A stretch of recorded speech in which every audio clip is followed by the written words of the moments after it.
Hello and welcome to episode 11, mostly off topic, Ben's living room. I'm joined by Joe and Ben. Hi. Hello.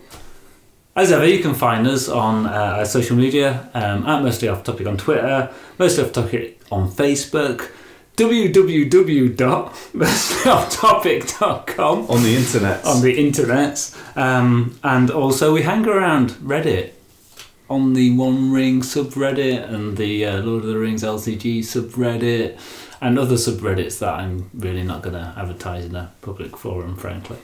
Say hi, guys. You did say hi, didn't you? Yeah. Yeah, you did. We said hello. Yeah. Hi. We've met. Yeah. So this is a slightly refreshed format for Mostly Off Topic. I've been playing quite a lot of games. You'll probably seen quite a lot of activity, mostly on the YouTube channel now, moving across onto video. And we're just going to try and focus a little bit more on the stuff that we're playing at the moment, and that's Middle-earth. So, if you are into Lord of the Rings LCG, the One Ring, then you'll probably find a lot more content through the episodes than perhaps if you're a Netrunner fan or more general board gaming and such like. We're not saying we'll never ever talk about those topics, just not quite where we're at the moment. But on that note, what have you guys been playing? Joe, tell us a little. Well, the One Ring, obviously. That's mostly what I post about is the One Ring Roleplaying Game and my experiences of GMing the One Ring. But in between that, we play a lot of Lord of the Rings LCG, so I've been playing some of that. And we've played a little bit of Keyforge. Yep. I've played some Keyforge. Been playing some Diablo 3, completed that on the Switch, and that's really good. Other than that, little bits of board games and card games and whatnot. Are you intending to bring Diablo 3 into Tor? Oh. It's a pretty good story. I was impressed with the story. Like, if it was a board game, people would call it Ameritrash, probably. Yeah. But the deeper you get into it and on the harder settings and stuff, it actually becomes more about managing your resources, which are your skills. But actually the story's pretty cool, and the voice acting's really good as well. Yeah, and the oodles of treasure points. There's loot. Loads of loot. As a loot-starved player, could you please bring Diablo 3 into the game? I can pass that on to you as well. Oh, yeah. Anyway, Ben, what have you been playing? Obviously, the One Ring, player character in that. I also have a player character in the Dungeons and Dragons game that you'll see on the channel as well. And then, like Joe says, a bit of Keyforged. We played a couple of missions of the Descent the other day. It's quite a lot of fun. It's like modern day Hero Quest, basically.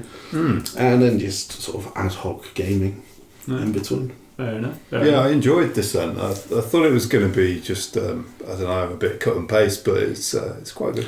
They make you care about your character.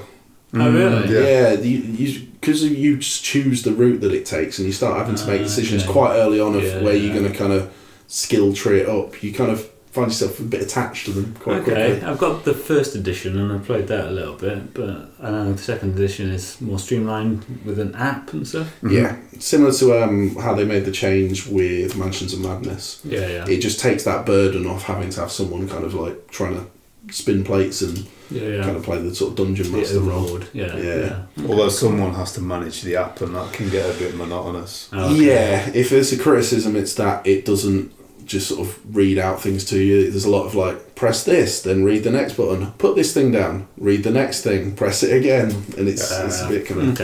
Okay. And if we were in our old format, I'd have said, so what do we think about apps in gaming? But we're not, so I'm not going to. Moving things on. Yeah, absolutely. What have you been playing anyway, Paul? I'm glad you asked, Joe. So I have been playing some Tor, as you guys know. Been running both of my campaigns, both of which you can get D&D games for the channel. Prepping for those. Been homebrewing a fair amount of content and stuff, which is pretty good for that. Lord of the Rings LCG, I played Into Ithilien with us 13 times. Beat it 5.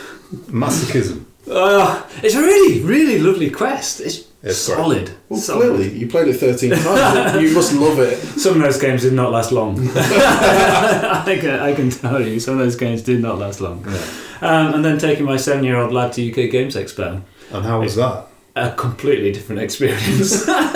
Less wandering around the stalls shopping, less trying out the adult games, not those kind of games, but the games I'd like to play, and more sliding bits of wood and glitty glassy penguin game, and going and finding a foam-filled sword he could hit me with and stuff like that. But I will say, UK Games Expo, really great place to take kids.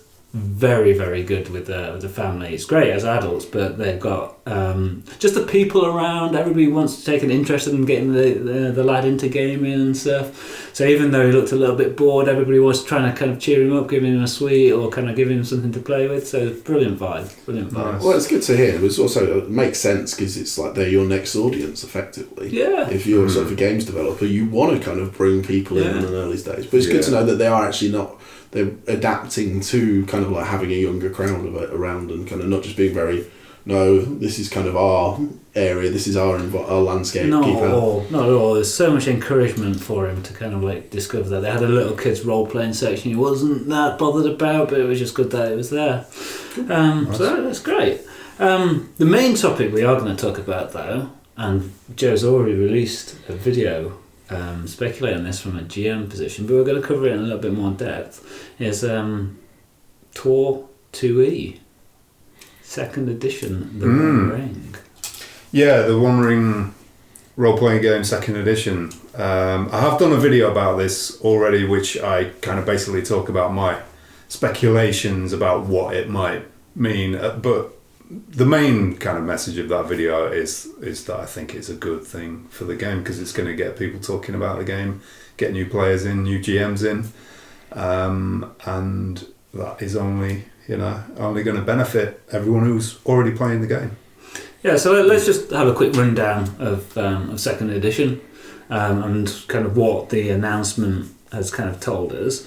So I think a couple of key points. Francesco Nepitello, who was the lead designer in the 1st edition, is the lead designer for the 2nd.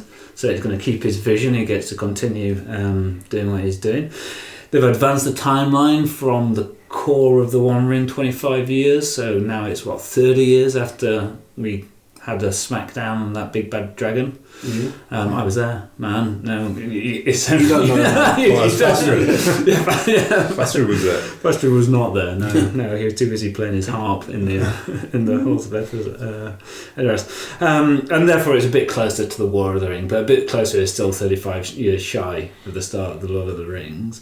And the announcement, it's essentially said, 1st edition characters will remain compatible with 2nd edition, so it's not a hard break. We should be able to carry our characters over with minor tweaking.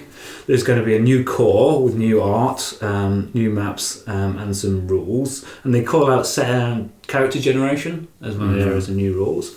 The art is by Jared Blando, so it's going to be quite interesting to see what he does. The art that accompanies the announcement looks pretty cool. Well, the maps are by Jared, aren't they?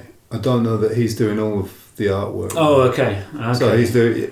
I had a quick look at his website and the cartography on his website, and it looks really good. Like I saw on one of the forums, someone was being quite critical of his style, but his maps look great to me.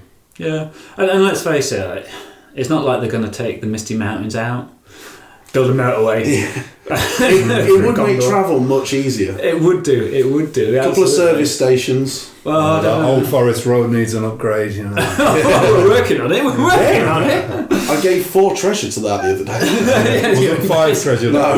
Your investment is going to pay out. You're just going to wait 20 years. We can time hop to it now. Yeah, that's true. There's going to be a starter set. Again, I can't think of a modern kind of top tier role playing game that hasn't now got a starter set. Cubicle 7, when they picked up the Warhammer license, released it with a starter set for D&D, starter set for Pathfinder, starter set for all kinds of stuff. So not unusual. The starter set includes tokens and dice as well, which is really interesting, because that's a really nice touch. That's if you've already got dice, you've already got the One Ring First Edition, then Yeah. you're probably not going to pick up the starter set unless it's got some goodies in there that you wouldn't be able to get otherwise. So. Well, there's a 64-page adventure and a guide to the Lands of Misty Mountains, so it feels very much like your classic. Here you are, guys. Here's the location. Here's some background information, but this is the starter. Pre-gen characters, so you can get straight into it. I wondered if they were setting us up for Moria as well with that guide to the Misty Mountains, because everything's going to be set around there. Yeah. For Moria. Glad you mentioned Moria, because one of the adventures that has been spoiled is Moria the Long Dark. I know it was supposed to be kickstarted in 1973, but it's going to arrive. It's going to arrive in second edition. Yeah. Sorry, well, I was just going to say, it is the Long Dark. They never said it. True. That's very true. It'd be interesting to see whether that is still a box set and comes with maps and who knows what else. But that's what I was just about going to say. When you talk about Blando taking on, like, doing the cartography, it's like, well, surely we're going to get more maps for specific regions then, because otherwise, initially, we've just got our big map, haven't we? Yeah, there's a big map, and then in each of the regional source books, it kind of focuses down a little bit on it. And I think most of those are collected together in the Journeys and Maps supplement. Mm-hmm. Oh, yeah. But you've got there are bits like Eriador, which is in Rivendell. I think Mordor's been covered in something as well. That might be a fan supplement. Yeah. But I think covered in the blood of the innocent. But we focused on Wilderland, so this edition seems to start off focusing on Gondor and the region around Gondor. So that'll be because the source books that are going to get released as well, Minas Tirith, the Tower of God, Guide to the City of Minas Tirith and its surrounding lands. So I'm a little bit nervous about saying Gondor, because I suspect that the areas like Dol Amroth and Pelagia, kind of like down the south, less bothered with the War of the Ring, won't get the treatment. I think it'll probably be Minas Tirith, Osgiliath, Ithilien on the edges of Mordor, as you can go there. I'd be surprised if they don't cover those in some way, given that the format they've had is kind of adventure book and companion guide, traveller's guide, basically.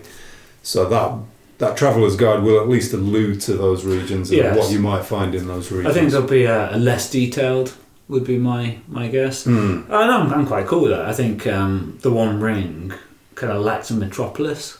Yeah. And Gondor and Minas Tirith certainly provides that big city feel. Yeah, I mean the subtitle of the game is first edition is Adventures Over the Edge of the Wild. Yes. And it's all about Wilderland and exploring that wild. Yeah. But it's quite exciting to think about that kind of political intrigue and kind of exploring cities and things. Yeah, it gives you different scope, because there's a lot of while in our game in particular we've had a lot of we've dealt with a bit of politics with kind of around the moot at the kind of with the why have I lost the name? Woodman. That's it. We've sort of dealt with, and there's been bits and pieces, but I think the scope for that in a city setting is just so much bigger. Yeah. To kind of, you can start looking at criminal under kind of currents and stuff like that. It just gives you so much more material to play with. Yeah. And Gondor is going to be on edge, because if the timeline has advanced 25 years, well, Sauron has declared his hand for the last 20.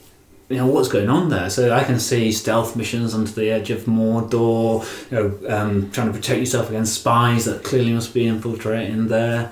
I think Thengel has gone back to Rohan, maybe even Theoden is now king. I can't quite remember exactly the timeline, but there's the relationship there to be had as well, and there is the Entries of the King, which is a campaign adventure set in Gondor, and I won't be at all surprised if we're seeing agents of Mordor infiltrating kind of Gondor in some way, shape or form, and the Harad as well. The Haradrim raiding on some of those southern areas. Yeah. I speculated in my video actually that maybe we would see Harad as a culture. Okay. In the same way that you have Dunlendings in that slightly grey area. I don't think there's anything slightly grey, Joe. What about Dunlendings? Yeah. Mostly brown. Yeah. But they, because the Blue Wizards went into Rune and Harad and tried to foment uprisings, so there were good Harads around. I guess Gondor could lend itself to a Seaborn campaign. Ooh. Piracy. I'm not saying that'll be a treatment in the second edition, but it's, deal with some Corsairs. Yeah, it's worth considering. So the only thing, there are two more things that are kind of like being mentioned as part of the second edition release. And that's a Lordmaster screen, which is accompanied by the 32-page collection of mini adventures, so possibly more encounters than adventures. Side quest stuff, encounters, and then Fell Foes, which I think is a much needed bestiary. So monster manual, call it what you like. At least collecting together this diaspora of minis from around the publications and probably updating them so that they all have the consistent second edition rules. Yeah, that feels. And I'd buy that if they published it for first edition, to be honest. Yeah, I mean, with the One Ring, you've got kind of various different assortments of orc and spider and troll. And wolves, and then you're into the kind of big meaty named enemies, which is the really interesting stuff, and whites and things like that as well. But a bestiary that holds all of those things together would be really useful. Yeah, and even if there was the ability to template kind of creatures, so you're able to say, okay, if you wanted to have something between an orc or a troll, and this is how you could do it, or if you wanted to template it so that you get maybe some undead orcs, or maybe that's the D&D player in me trying to kind of. I don't know. It's nothing to stop you playing like a one-off Halloween session where something nasty. Well, he was a necromancer. Yeah. Well, in a past life. Yeah. If it's outlandish, I mean, it was all a sorcerer's fever dream. All right, there were flying spiders and. And hill trolls riding Oliphants, whatever. Now that sounds pretty fucking cool. Could only take 3 damage around. Or something. Anyway, okay, right. So that's kind of the content of what's been said is in the second edition. None of us would be particularly surprised if it's not all released together. That's quite a hefty amount of stuff to produce, the logistics, and also to buy. Yeah. Well, and Cubicle 7 have also got Warhammer Age of Sigmar coming out at the same time, and then Warhammer 40k role-playing product. Is there any fear about this roadmap not being fulfilled? Yes, quite a lot. I think they're kind of known for not always meeting their deadlines. And, things slipping quite a lot. That's basically what's happened with the Moriat box set. I think that there's some momentum there though with the Amazon mini series or the Amazon series, because that's going to create a massive amount of interest or re-interest back in Lord of the Rings. When I look around some of the forums or Reddit, there's a lot of people saying, well, Fellowship of the Ring, the films got me into it. Well, clearly the book was 1950 something, so that's a push, and that those films, whilst they're good, they're no longer current. And I think the Amazon filling that Game of Thrones void, and there'll be a lot more people picking up off there'll be a lot of people who have gone into D&D who would prefer to go into Middle Earth. There is Adventures in Middle Earth, which is a 5e version of it, but I think I would not be at all surprised if that Amazon push creates the market that the product is intended to serve. And that it's changed its name to the Lord of the Rings roleplay. So the One Ring, the Lord of the Rings role-playing game. It's just so much more explicit. Yeah, and I mean, just from a kind of a basic search engine kind of point of view, like putting those words into your product is going to help you sell product. Yeah, it's search engine optimized so much more than the One Ring. Yeah. So that's what's in it. What do you want? What do you want, Ben, from a player perspective? Treasure.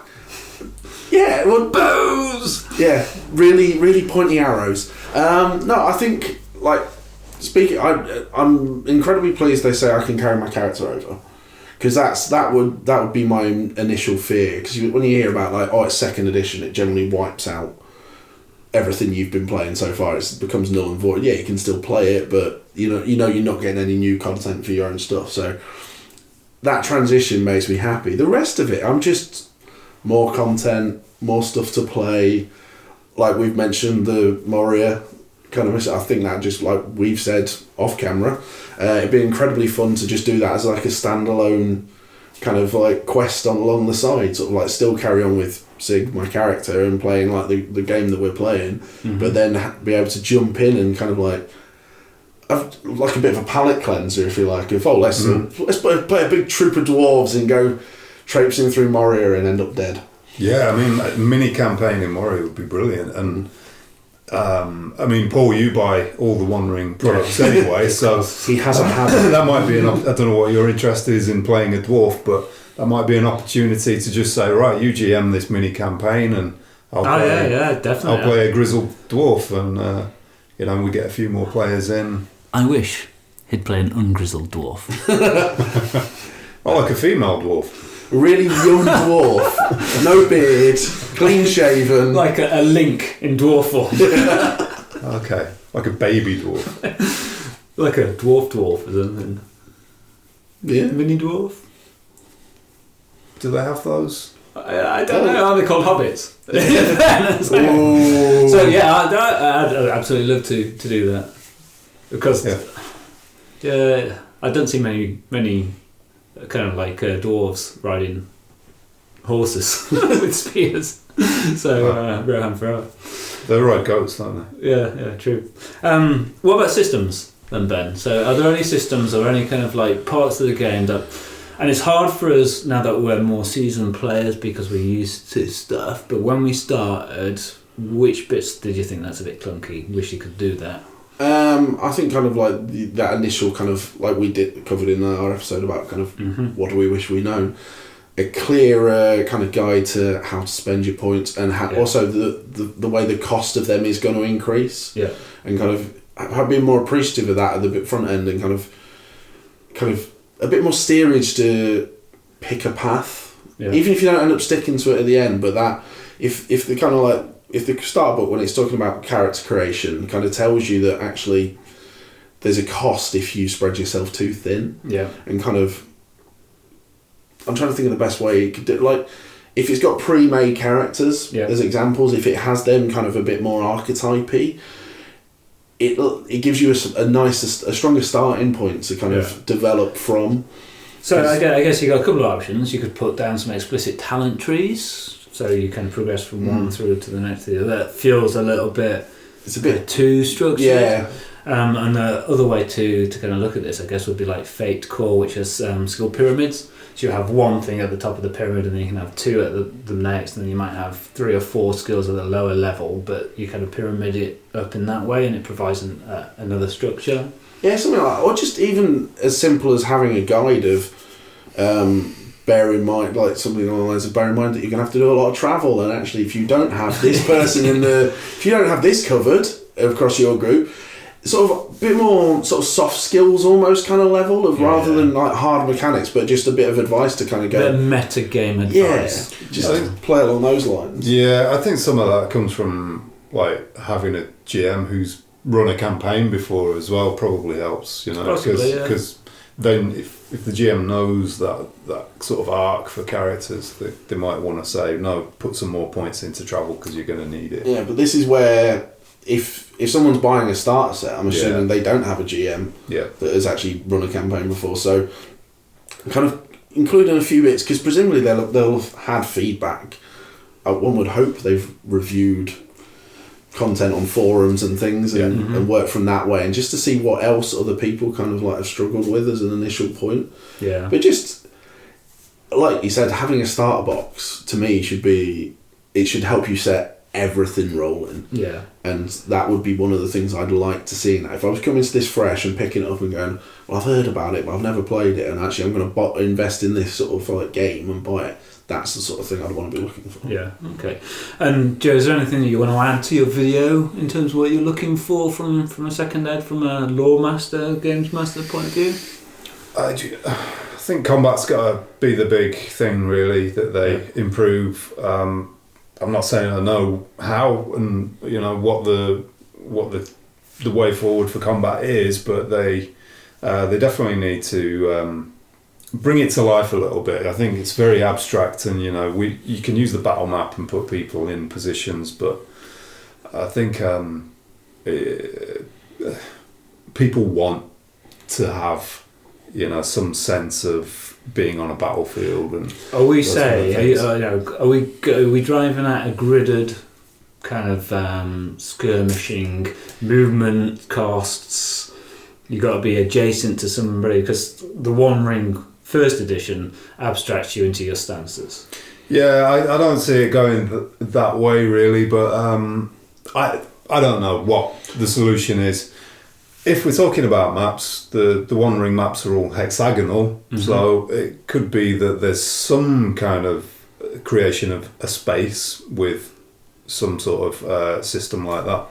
But knowing Francesco Nepitello, his approach, I'm thinking mainly the War of the Ring board game, I think it will be more focused on character skills, and the dice will play a part, of course, and the dice rolling in the One Ring's great. Yeah. That's not the problem with it. The problem is that players struggle to piece it together in their minds. It'd be quite nice if we could interact as players, so be like, oh, I'm gonna shoot this guy in the knee so that you can stab him with a spear, that kind of thing. It feels at the minute like it's very process driven, formulaic.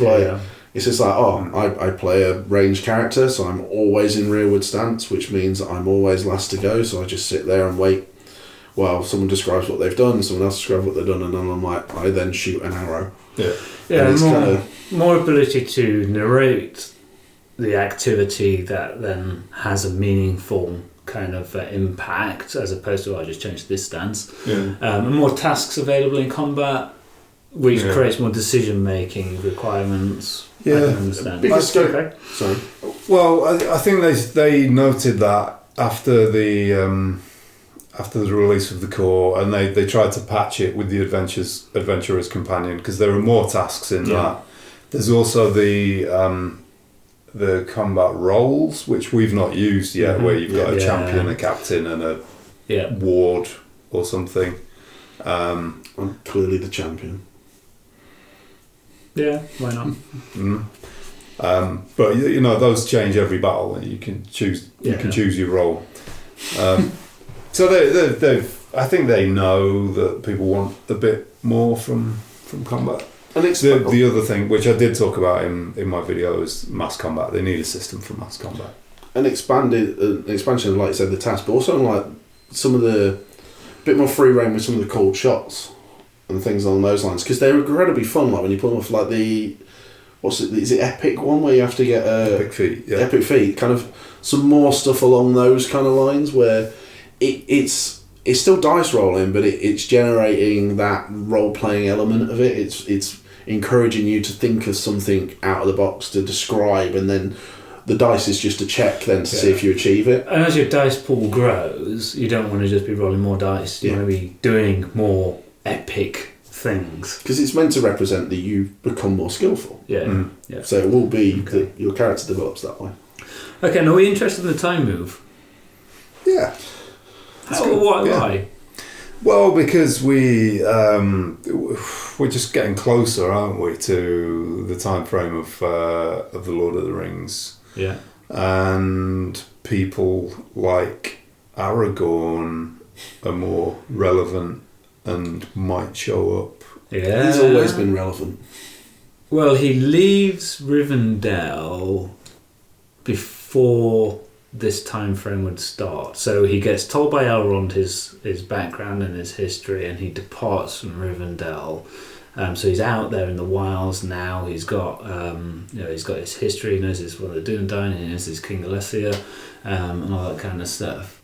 Gets his sword and so on. Clearly not reforged at that point, but he's out there, kind of partaking in all those activities ahead of the War of the Ring. So he's a live character, so to speak. You don't have to go to Rivendell to meet him. Arwen's just come back from to Rivendell from Lorien, where she's been visiting her aunt, Galadriel, Auntie Galadriel. Auntie G. Yeah. And Aragorn is probably starting to venture into Bree and places like that, and become known as Strider. So and he does have a broken sword Yeah, when he's Strider. that's right. Yeah. That's all he does. He just wears that broken sword. I think so. Yeah. He's not got like a backup sword. He's got some knives. He just swings hobbits, just grabs them by the feet. Tosses dwarves. Yeah, that's right. The other interesting thing is that Saruman is definitely just kind of holed up in Orthanc, just grumbling about everything. And Yeah. So the timeline would advance to 2971. It's not the first time the timeline's advanced. The Horse Laws of Rohan is set in 2960. Rivendell itself is intended, you can set it any time between 2951 and 2977. Sauron's declared, you kind of know that has been declared for about 20 odd years. So all those moving parts are in motion. All those parts are in motion. Yeah. I like that. I like the fact that it... Because initially when I read it, it felt like a massive hard stop kind of point where it's just like, well, actually, where are we up to at the minute? I think we are 6 years in, so we're 2952. Yeah, that felt like I was initially quite concerned. Like, well, actually, how are we going to get from there to there? Whereas in reality, there's quite a few. Like, say, there's those time jumps have been happening anyway. Yeah. So the options are kind of it feels like a continuation rather than a hard reboot. Yeah, it'll be interesting because for my campaign, I would say we're gonna move across the 2E rule set, but we'll probably just we'll keep with the Dark and Moat, won't we? We won't advance the timeline, so to speak. But if we were to do a Moria game, then we'd set that off in the future. Yeah, I definitely like the idea of kind of. Alaric's love child. I just like the option being there of actually if we want to jump 6 years or jump 10 years or jump 20 years. Yeah. Like, well, I could probably pull that off, but you guys might start getting a bit old in character.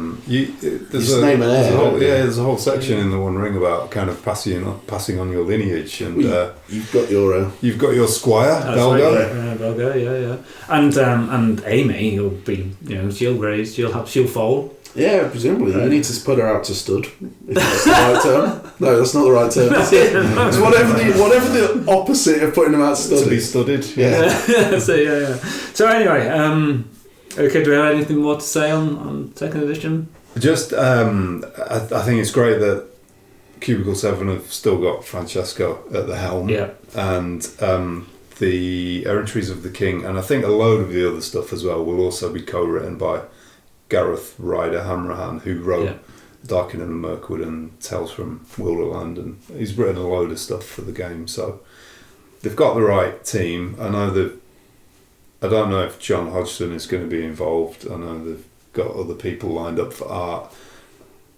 I don't think that's too much of a bad thing. Like you say, the Amazon series is going to be coming out. If there's a lot of interest, people are going to want the kind of quite extravagant, colourful, evocative artwork. Yeah. John Hodgson's great at landscapes and maps and scene setting and stuff. Yeah. But I think it'll be interesting to see what other artists bring to it, really. Yeah. Okay. I think it's just the fact that it's still in existence. It shows that the company's behind it still, and it's not something that's just been put to bed while other kind of like property licensing licenses have come to a fore. Yeah. So any time when something I'm enjoying, something I'm playing gets continuation, I'm just happy in that aspect. Mm-hmm. Even with a change, it kind of like tweaks here and there. At least it's still existing rather than kind of being pushed as a sideline. Yeah. So I'm just sort of like, that's the main thing I took from an announcement. Yeah. More One Ring. Yes. Can only be a good thing. One other thing is that the new core will have 11 cultures and 6 callings. And I think there are 5 callings in the core first edition. Yes. And then one new one, which is leader, which is That's what he does. In the Adventurer's Companion. So they've brought it all together. Because it feels like the Adventurer's Companion should have been in the core book. Well, that's the single thing I want to have from second edition. Just bring all of those key materials into one place, please. Just do it, please.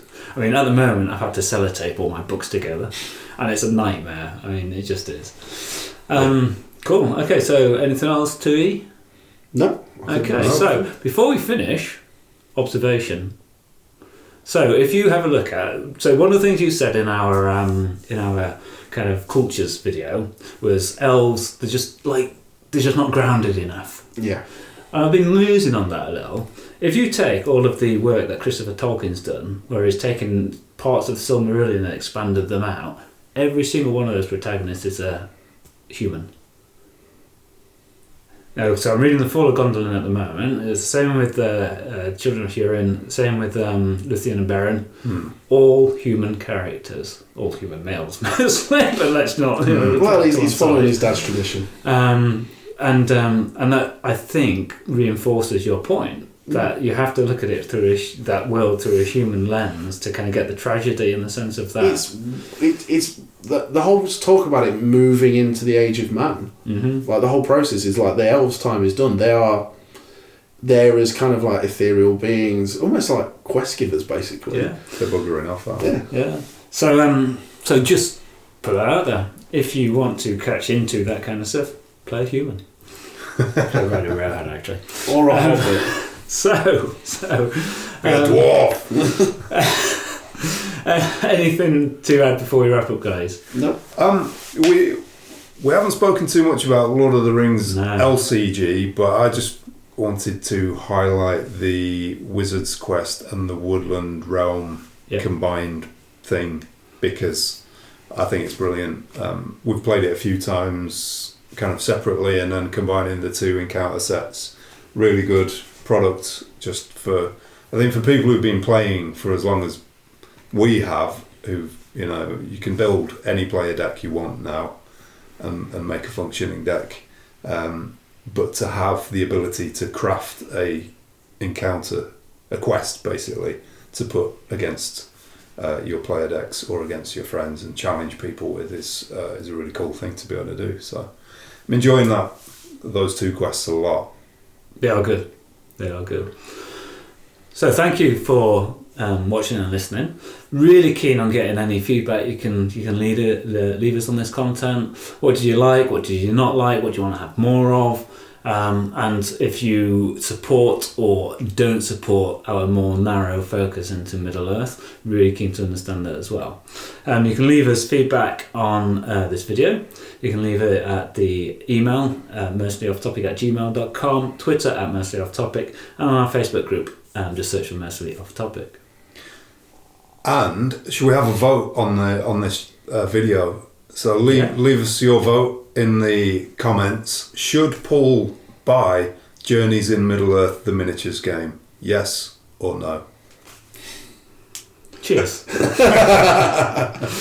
it's been lovely. Okay, thank you very much, gents. Cheers. Cheers, yeah. Cheers. Thanks Bye. for watching. Bye.